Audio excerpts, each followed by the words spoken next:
الرحمن الرحیم۔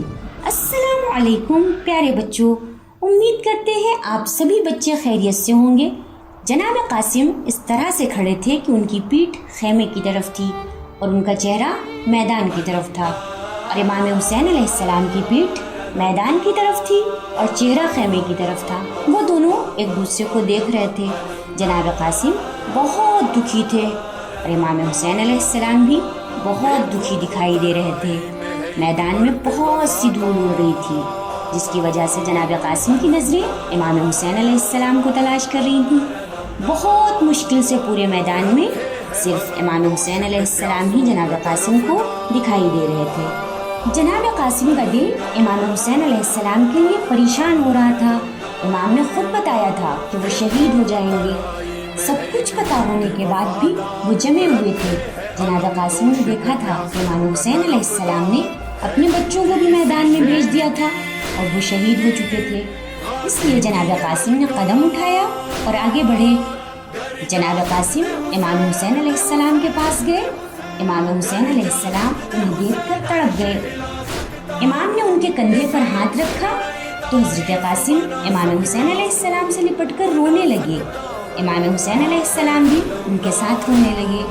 جناب قاسم کو امام حسین علیہ السلام سے اپنے بابا کی خوشبو محسوس ہو رہی تھی۔ آپ نے فرمایا، چچا جان مجھے جنگ لڑنے کی اجازت دے دیجیے۔ امام حسین علیہ السلام نے حضرت قاسم کے سر پر ہاتھ رکھا اور ایک لمبی سانس لیتے ہوئے فرمایا، نہیں بیٹا، تم اپنی ماں کے پاس چلے جاؤ، مجھے مرنے کی اجازت دے دیجیے۔ حضرت قاسم نے ایک بار پھر سے کہا، نہیں بیٹا، ابھی تم بہت چھوٹے ہو۔ جناب قاسم نے امام حسین علیہ السلام کے ہاتھوں کو چھونا شروع کر دیا۔ امام حسین علیہ السلام نے اپنے ہاتھوں کو ہٹا لیا۔ جناب قاسم زمین پر بیٹھ گئے اور امام کے پیروں پر سر رکھ دیا۔ امام پیچھے ہٹ گئے۔ جناب قاسم نے امام حسین علیہ السلام کے پیروں کو پکڑ لیا اور رو کر کہنے لگے، چچا جان مجھے اجازت دے دیجیے، میں بھی جنگ کرنے جاؤں، میں جنگ کرنا جانتا ہوں، مجھے کسی چیز سے ڈر نہیں لگتا۔ جناب قاسم کا چہرہ آنسوؤں سے بھیگ چکا تھا۔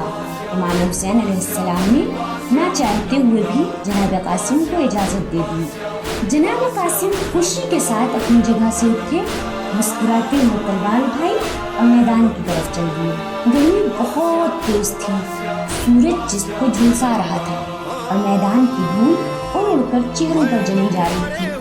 حمید ابن مسلم جو یزید کے لشکر کا سپاہی ہے، وہ کہتا ہے، میں نے ایک مشک اٹھائی، اس سے اپنے منہ کو دھویا اور اس سے تھوڑا پانی پیا۔ اس کے بعد جب اپنی آنکھوں کو کھولا تو دیکھا میدان میں ایک بچہ ہماری طرف آ رہا ہے، جو چھوٹا بھی تھا اور نابالغ بھی۔ وہ بہت خوبصورت تھا، اس کا چہرہ چاند کی طرح چمک رہا تھا۔ وہ اپنے بائیں پیر کو مشکل سے اٹھا پا رہا تھا، شاید اس کے پیر میں کچھ تکلیف تھی۔ وہ بغیر کسی ڈر کے بڑھتا چلا آ رہا تھا، جیسے اسے معلوم ہی نہ ہو کہ یہ میدان جنگ ہے۔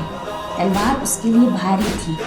جب تھوڑا اور آگے آیا تو پتہ چلا کہ جنگ کرنے کے لیے آیا ہے۔ سچ میں عجیب تھا، وہ بھی بچہ تھا، ابھی اس کے کھیلنے کے دن تھے۔ جب وہ میدان میں پہنچا تو اونچی آواز میں بولا، میں قاسم ابن حسن ہوں، جو تمہارے پیغمبر کی بیٹی کے بیٹے ہیں۔ ابھی دشمن کی فوج سے بہت کم لوگ میدان میں آئے تھے کہ جناب قاسم نے ان کے اوپر حملہ کر دیا۔ اس کو جنگ کرنے پر یقین نہیں آ رہا تھا۔ وہ بہت چھوٹا تھا، اتنا چھوٹا کہ اس کے لیے تلوار اٹھانا، اسے ہوا میں لہرانا اور حملہ کرنا بہت سخت تھا، لیکن وہ بہت بہادری سے لڑا۔ اس نے کئی لوگوں کو زخمی بھی کیا۔ ساتھ ہی نفیل ازدی جو میرے پاس کھڑا تھا بولا، حمید ابن مسلم، میں اس بچے سے لڑنے کے لیے جاؤں گا۔ مجھے اس کی بات پر ہنسی آئی۔ میں نے پوچھا، کیا اس پر حملہ کریں گے؟ کس لیے؟ کیا تمہیں دکھائی نہیں دے رہا ہے کہ اسے سب نے گھیر لیا ہے؟ یہ کافی نہیں ہے اسے تلوار پھینکنے پر مجبور کرنے کے لیے؟ وہ بولا، میں اپنے ہاتھوں سے اسے مارنا چاہتا ہوں۔ وہ حسن کا بیٹا قاسم ہے، حسین کے بھائی کا بیٹا، اسے مار کر ابن زیاد سے بہترین انعام ملا۔ میں نے کہا، لیکن وہ تو بچہ ہے۔ بچہ ہے؟ تم صرف اس کا جسم کیوں دیکھ رہے ہو؟ کیا اس کی جنگ نہیں دیکھی تم نے؟ اگر بچہ ہوتا تو کھیل کود میں لگا ہوتا، تلوار سے اسے ڈر لگتا۔ اے حمید ابن مسلم، علی کے بچوں کو کم نہ سمجھو، یہ کہہ کر وہ میدان کی طرف دوڑا اور جناب قاسم پر حملہ کیا۔ جناب قاسم زمین پر گر گئے اور آواز دی، چچا جان، چچا جان۔ حسین نے بھتیجے کی آواز سنی، دوڑ کر گھوڑے پر بیٹھے اور بجلی کی طرح میدان میں پہنچ گئے۔ اپنی تلوار کو ہوا میں لہرایا اور سار کے میزائل پر زور سے حملہ کیا۔ حسین کے حملہ کرنے کی وجہ سے سپاہی ادھر ادھر بھاگنے لگے۔ میدان میں دھول اور مٹی کے علاوہ کچھ بھی نظر نہیں آ رہا تھا۔ جب دھول بیٹھ گئی اور کچھ دکھائی دینے لگا تو سب نے دیکھا میدان میں امام حسین علیہ السلام جناب قاسم کے سرہانے کھڑے ہوئے تھے، تو جناب قاسم اپنے پیروں کی زمین پر رگڑ رہے تھے۔ امام حسین علیہ السلام نے فرمایا، جنہوں نے تمہیں شہید کیا ہے خدا کی رحمت ان سے دور رہے۔ امام حسین علیہ السلام جناب قاسم کے پاس بیٹھ گئے۔ جناب قاسم اپنے چچا کو دیکھ کر سکون محسوس کر رہے تھے۔ دھیرے دھیرے جناب قاسم نے آنکھیں بند کر لی۔ امام حسین علیہ السلام نے درد بھری آواز میں کہا، بیٹا قاسم، تمہارے چچا کے لیے بہت سخت ہے، تم انہیں آواز دو اور وہ نہ آ سکے۔